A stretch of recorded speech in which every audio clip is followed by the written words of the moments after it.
Do you ever wonder why your thumb won't stop? Why you keep scrolling? Even when you're tired? Even when you're bored? Even when you promised yourself just one more? Every swipe, every flick, it feels like the next thing might mean something. A story unfolding, piece by piece, but never fully finishing, never truly ending. You scroll, and the world outside slips out of frame, like a dream dissolving as you wake. Close your eyes. Think of the last time you opened your favorite app. Your thumb already knew what to do, as if it moved before you even decided. A small tug, a tiny itch. Then, a timeline appears, a cascade of fragments. Moments from strangers, friends, brands, all stitched together into something that feels like a story, but isn't. A meme, a tragedy, a cute video, a random stranger's confession, a headline, a joke, a fight in the comments.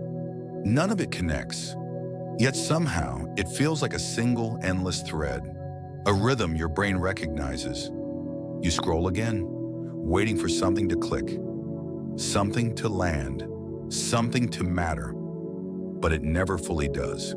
You lock your phone, look outside, the quiet air, the steady stillness of real life, and you ask yourself, when did the world start moving slower than your feed? It isn't an accident, it's engineering. Apps don't just show you content, they weave it, thread by thread, layer by layer, until the ordinary starts to feel orchestrated. They shuffle it, reorder it, break it apart, stitch it back together, until chaos begins to feel like a narrative. This isn't a feed, it's an infinite story machine. Every scroll is a page turn, every refresh, a new chapter, every algorithmic guess, a plot twist shaped just for you. And the machine watches, quietly, patiently, relentlessly. They measure everything, every second you linger, every clip you replay, every swipe you cut short, every post that makes your breath catch, even for a single blink. Nothing is wasted, nothing goes uncounted. A tiny pause on a face, a moment of confusion, a laugh too quick to notice, a sigh you didn't intend. All of it becomes fuel, all of it becomes signal, and they feed the machine so it can feed you. Imagine a book that rewrites itself as you read, sentences shifting, characters rearranging, plot lines bending to your pulse. Imagine a movie that changes its scenes based on your heartbeat, its pacing synced to your impatience. Imagine a storyteller who whispers only the words that keep your eyes open just a little longer. That's the machine, always adapting, always optimizing, always studying the subtle choreography between your eyes and your thumb. It learns what makes your finger move, what slows it down, what snaps it back to life. It learns the shape of your curiosity, the texture of your boredom, the exact moment your mind begins to float away, and how to reel it back. The loop tightens, your expectations shift, your boredom tolerance collapses. Now, stillness feels empty, silence feels hostile. A few seconds without stimulation, and your mind taps your shoulder, a soft, familiar nudge. Scroll, and you obey, almost effortlessly, almost unconsciously, because the machine learned something. Your brain is wired for stories, beginnings, middles, endings, questions, revelations, closure. But your apps, they never give you the ending. They found the sweet spot, the perfect psychological fault line, the unfinished narrative, the cliffhanger feeling, the unresolved moment, the tiny jolt that whispers, maybe the next swipe will complete the story. Maybe the next clip will scratch the itch.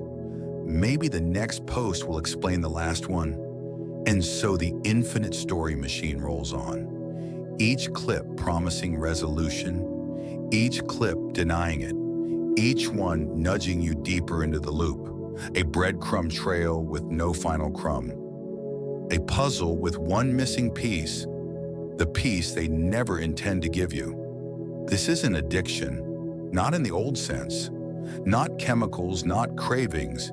It's anticipation, manufactured, refined, weaponized, a system built to keep you searching for something you can't name, for a feeling that flickers just out of reach, for an ending that always moves one swipe further. You chase it, you scroll for it, you wait for the moment it all clicks, but it never does, because it was never supposed to. That's the design, not to satisfy you, but to keep you in motion.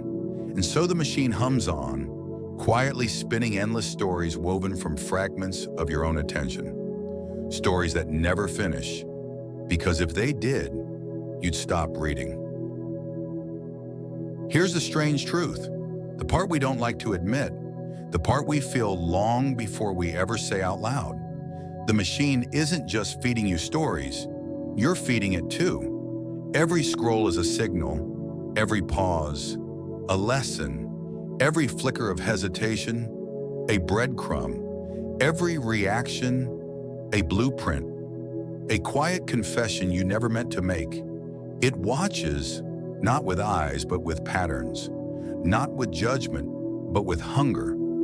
You think you're choosing what to see, but the machine is choosing what to learn. And it learns you, piece by piece, microsecond by microsecond. It maps your boredom, charts your fascination, predicts your dips, spikes, cravings. It knows that you stop longer on faces, that you lean in when there's conflict, that your pulse shifts when something feels almost meaningful, and then you start learning from it. Your mind begins craving the rhythm it created, that hypnotic loop, that engineered pulse, the unpredictable predictability, the near hit, the almost meaning, the tiny spark of maybe next one. A slot machine made of stories, a story made of slots, and slowly and quietly, your inner narrator changes. Your thoughts start speaking in scroll-sized scenes. Your emotions adapt to swipe-size arcs. Moments become content. Memories become highlights. Your life starts editing itself to fit the feed. And in time, you become a character inside the machine story. Not the author, not the observer. A role written by your own impulses, fed back to you in endless variations. A story with no final chapter, because endings don't make money. Resolution doesn't retain users. Closure doesn't keep you coming back. But attention does. Endless, drifting, looping attention. Your attention. And the machine knows. It only has to keep you wondering, just one more moment at a time. Close your eyes. Let the world dim for a moment. Not disappear, just soften, like a curtain drifting half shut. Picture a moment with no feed, no timeline unraveling endlessly beneath your thumb, no infinite scroll waiting to swallow the next 5 minutes or the next 5 hours, no updates shaping your thoughts before you even notice they arrived. Just space. Space where your mind wanders in its own strange, beautiful tempo. Space where thoughts drift without interruption, where curiosity lives without being farmed, measured, or monetized. Remember what it felt like to be bored, truly bored, the kind that used to stretch out on long car rides, slow afternoons, or late nights when nothing happened except time. Remember how your imagination used to blossom in that emptiness, how you'd invent tiny worlds in the cracks of silence, how a single thought could expand into a universe, and a universe into a feeling, and a feeling into you.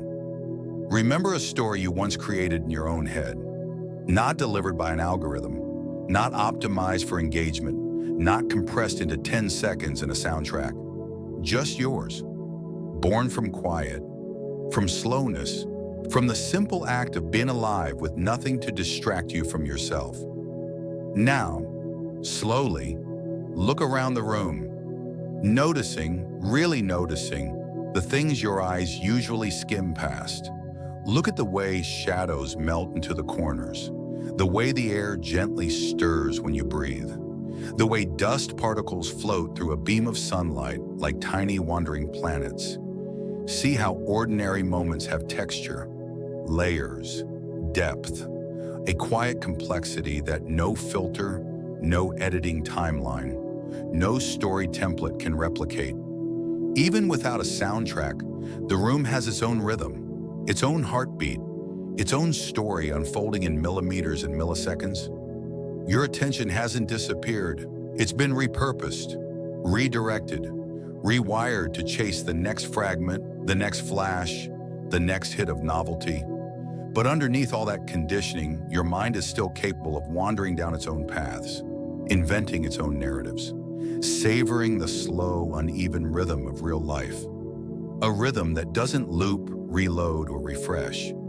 The infinite story machine taught you to chase fragments, but the quiet teaches you how to assemble them. Here in stillness, the mind breathes differently.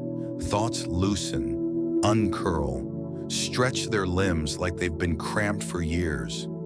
Memories return in their natural shapes, not cropped to fit a screen, not flattened into a punchline, not turned into content. Ideas begin to bloom again, softly without being asked to perform. And maybe, if you sit long enough with this silence, you'll feel something shift. Not a notification, not a jolt of dopamine. Something older, quieter, more human, a presence, your own, the version of you that exists outside the machine.